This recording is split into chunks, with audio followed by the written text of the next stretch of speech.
Welcome in to the first Buzz on Sports podcast. Dave Baker here. Everybody's doing podcasts now. And so the folks at WKYT, as part of our WKYT podcast series, have asked me to do one as well. And we hope it's something that you enjoy. We're going to cover a lot of different topics throughout the sports world and beyond, at least until we can walk up to that line and not get ourselves in too much trouble. But to start things off, a friend, a colleague, who predates me just ever so slightly here at WKYT. Sam Dick is here with us to talk about a great project that is coming up here on WKYT that we wanted to talk to you about. I know you're slammed. Thanks so much for your time. Hey, I'm honored to be your first official guest. Stop it. Stop it. You covered an awful lot of stuff, not only from a news standpoint, but the people stories that you guys did back on PM Magazine and everything. But you've done something now that we want to talk about today, and as we get into it, what is the name of the show again? It's called Beyond the Bench, on the road with Kentucky basketball. Okay, and that's going to air when? Saturday, March 9th at 7 p.m. So the Florida game, their last regular scheduled SEC game, I believe, is it 2 o'clock? It's a last regular season game, that afternoon. Yeah, so a few hours after that, at 7 that night, we're going to take you on the road. Okay, so let's talk a little bit about why you were interested in this, how this all came about and everything. Back in August, I just thought, hey, it'd be great to stick a wireless mic on Coach Calipari and do a story or two on what a practice is like at UK, because most people really don't get the chance to go into the Joe Kraft Center and actually witness a practice. And from what I've heard and what I saw with this story, this special, he's very hands-on. He is very demonstrative. He is wild and crazy and fun and serious and intense. And when we went to UK with that idea, they said, well, let's do it one better. Why don't you go on the road with us? And as soon as they said that, I said, jackpot, because I'm thinking visually this is going to be really interesting because we'll be going from location to location. So the idea, Dave, was to basically say, hey, UK fans and other folks who are interested in this, this is your first-class ticket to spend, turned out about 53 hours with the UK basketball team as they got ready for Starkville and a dangerous Mississippi State team. Right. A couple of things I want to ask you about if you picked up on them. First of all, Cal being a cradle Catholic, he always does the Baptist preacher thing at practice, if you noticed it. He takes his watch off and puts it on that table the way a preacher puts it up on the lectern, and he keeps his time that way, just like it's up in a pulpit. And then the other thing I've always told people, and I'd be interested to see if you agree, Sam, is that one thing Cal does during practice, there is this belief out there that he, these guys come in here and he kind of coddles them and everything. I've told people that in my mind, he coaches them hard, but he doesn't make it personal. He is very truthful and honest with them. He's also a storyteller. I mean, one of the things that's neat about this special, Dave, is we're going to give people a chance to see, and I really truly believe this, a side of Coach Calipari that most people never see. What they do see is the pregame news conference and the postgame news conference and interviews occasionally, and his wild self on the court when he is really trying to get the team to play the right way. What they don't see are the intimate moments with the players, for example, in his hotel room on the night before the game, which is really sacred territory. There was one camera and one camera only in that room, and that was ours. And it was just the players, Coach Cal, and the coaches. That was it. We got to sit in on the film sessions, which were really interesting, which, by the way, he was not a part of. That's correct. And we'll talk about that in the special. We were with him at mealtime. We were with him in getting the locker room set up. There's a certain routine that he is very much fixed on, and everybody knows what that routine is. But in this case, on this trip, we had a travel snafu because the plane had mechanical difficulties, and that really changed the rest of that night and even the next morning. He's certainly a creature of habit, and you can see that coaches are wired like that, especially when things are going well. They don't want to change anything. We're going to share with people what happens when something like that happens and how they adjust. And one of the interesting things to me is how many people go on these trips. Well, on this trip, including myself, Brian Milam, and Barton and Bill, there were 53 people. Right. I mean, I don't think people realize all the different folks that are on a road trip. This is a lot of folks. It ended up taking 3 planes because of this mechanical issue to get everybody to Starkville. Sure. And listen, Starkville is not a destination that people are normally fighting themselves for. I don't know what you thought about it. I've always loved it, but I mean, if you give a booster or somebody an opportunity to go someplace, Starkville is usually not number 1 on the list. Well, I saw it from the air at night, and there were a lot more lights than I thought there would be. But basically, like the team, we stayed at the Courtyard Marriott, which was just a few minutes away. And that's really all I saw. The Courtyard Marriott, our drive over in the bus to the Humphrey Coliseum. Yep. And that was what it was limited to, is what the team was doing. And it did, we've been on those trips before. Were you struck by the fact that it is very much a business trip? I mean, every minute is regimented for those guys. They are down there for a specific purpose. There's obviously no sightseeing or anything like that. It's go try to get a win and get back. I'll give you a couple examples. Absolutely. One, lights out at 10 on a Friday night. Mm-hmm. Well, in our special, we mentioned, hey, on a Friday night at 10, most college students are just starting to thinking about what they might do that night. Right. These guys are behind closed doors, should be getting the rest they need. Yep. The second thing is, this is a little thing that I thought was really interesting. When they had their shoot around the next morning before breakfast, which is something Cal rarely does, but he did it for this game, at 7:30, they're just waking up. Yep. As they walked into the court, each player took a chair and sat down. And then the equipment manager and his student managers opened up the shoe carrier and took personally each pair of shoes to each player. Mm-hmm. So it's not like the guys are sitting there scrambling with a pile of shoes. It was very organized. And each player sat there and their shoes were delivered to them. They put them on and bang, you're on the court for 30 minutes. And the interesting thing about this is those guys, some of those guys now will change during the game. I mean, Keldon Johnson has done it, Hero has done it, and back in our day, people just didn't do that. They'd find a pair that they were comfortable with, and they would go forever. So it's even more involved than that. And one of the side stories we talk about, who knew that the equipment manager, Mark Evans, is one of the closest people in that tight-knit group to Coach Calipari, because he was at Memphis his freshman year. Right. And after his freshman year, Cal left and came up here 10 years ago, and Mark kind of came with him. Now, he didn't become the equipment manager right away, but they're also both Catholic. Right. And when Coach Cal goes to church, which he did that morning, Yep. The person waiting in the car with the engine running at 6:45 in the morning Yep.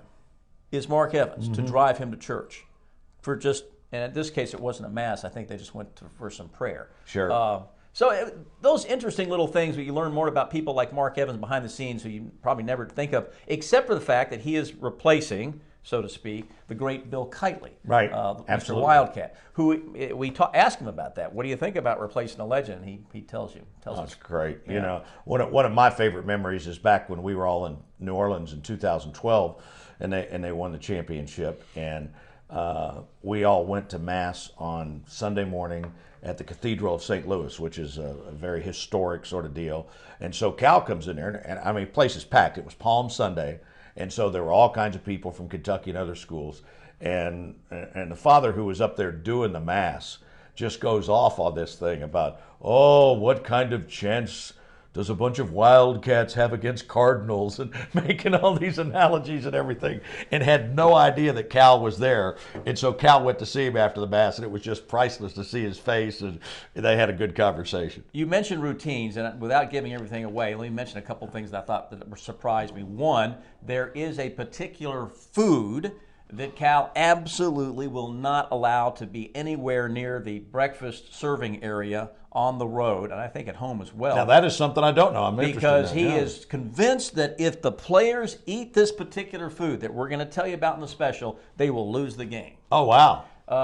Number two, But coaches aren't superstitious. not at all. Another thing is he has a ritual as to where the players change into their uniforms, and we'll talk about that. It is a specific place, and it's not done at this place. It's done at this place on the road. Wow. So you're right. They also, at the end of the shoot-around, do a half-court shot. Each player Yes. Religiously takes a half-court But the coaches shot. do it first. Yes, and so And it's not very pretty. That's right, but we'll show you the player that did hit it. Oh, it's unbelievable. And they have always kind of done stuff like that. And it's interesting, and I'm glad you got to see that look at it, because one of the things that Cal, maybe more so than some other coaches, while he's got certain things that he does, he will adjust to his team. And with a more veteran team, he really does not like to do that early morning shoot around because he wants those guys to get that additional rest. But with a young team like this one that hasn't been on the road much, that points to the fact that he feels like they need to get up, get going, get moving.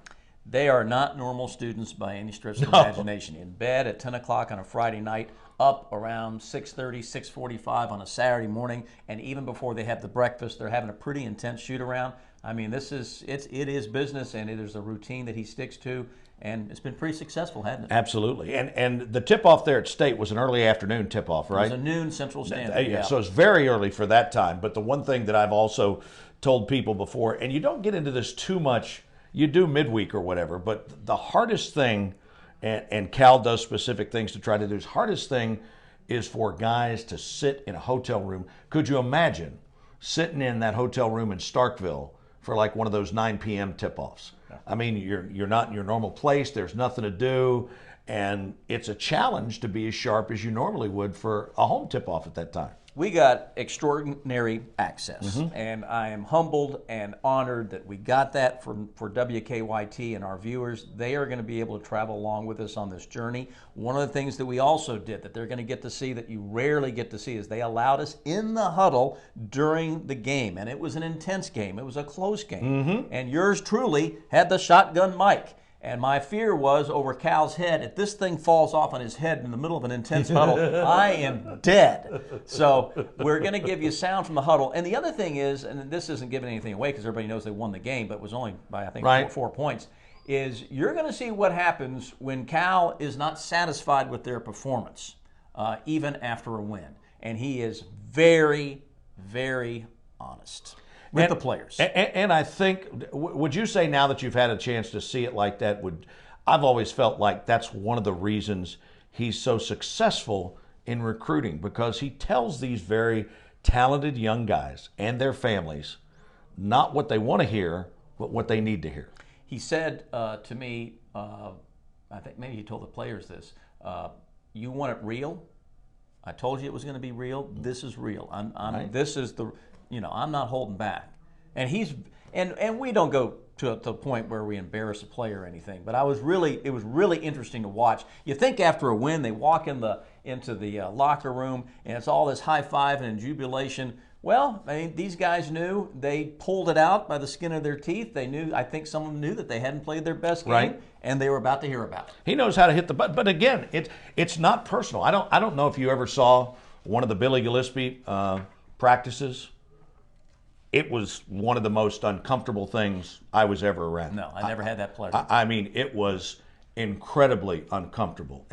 But I mean, Cal is very pointed, but it's not personal. You probably didn't have to do a lot of editing with language. I mean, just on occasion or whatever. I mean, he is a guy that fits this program like a glove. This is not the easiest place in the world to be, but he is so comfortable here. The other thing I would say, and we've talked about Cal, and he really is the heartbeat of this special, that people are going to see this side of him they haven't seen before. But the other thing that I was struck by, Dave, is that his three coaches, associate head coach Kenny Payne, and the two assistant coaches, Justice and Tony Barbee, are very, very involved with this team in terms of strategy and looking at film. Cal lets them, even in the huddle, have their say when he's ready for it, and so they're not just standing there watching. I mean, they are very involved with these players, and it was interesting. I'd never been around them a lot, and I did interview Coach Kenny Payne, and man, I was so impressed with him. Oh my gosh! He talks about his relationship with the players, and also specifically I asked him about Reed Travis, who we also interviewed, and he gets pretty personal. It's really, I think people are going to be surprised at what he says. I think it's great. I've had the blessing to know those guys, John Robick, the special assistant, but it takes a while to develop trust, and so Kenny is great with that interpersonal activity with the players. Tony, of course, played for Cal up at UMass. And he has said on a number of occasions that no male besides his dad has had more influence on his life than Cal. And Cal has not wanted to do some things defensively, and Tony has kind of talked him into doing those things. And then Joel Justice, the guy that Rex refers to as DJ Prettyman, he came on staff as one of those analytics guys. And so they all play a critical role, and most importantly, they all have Cal's trust. And we will explain to you in the special why Cal, and he'll explain it rather to our viewers, to the UK faithful, why he sometimes is not at breakfast with the players and not a part of some of these film strategies. He's very involved with the team, but there's specific roles that these guys have and that he has with the players. We're looking forward to it. What the name and when it airs again, Sam? Again, it is Beyond the Bench, on the road with Kentucky basketball, Saturday, March 9th at 7 p.m., a couple hours following the end of the UK-Florida game. I'm looking forward to it. It's been hard for me not to go by the edit bay and take a peek, but I want to see it when everybody else does. We appreciate you being here with us on this initial podcast. The other half of Team Calipari we'll be talking to next week. Remember, you can subscribe on SoundCloud and catch all the WKYT podcasts. Thanks so much for joining us.